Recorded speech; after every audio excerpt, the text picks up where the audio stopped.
بسم اللہ الرحمن الرحیم۔ شروع اللہ کے نام سے جو بڑا مہربان اور نہایت رحم فرمانے والا ہے۔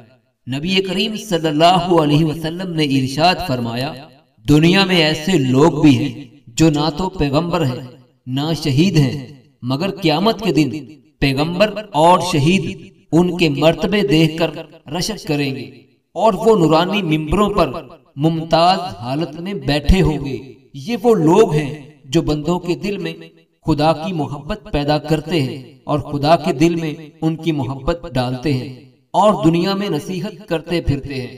جب یہ الفاظ رسول خدا صلی اللہ علیہ وسلم نے ارشاد فرمائے تو لوگوں نے پوچھا کہ وہ خدا کے بندوں کی محبت خدا کے دل میں کیسے ڈالتے ہیں؟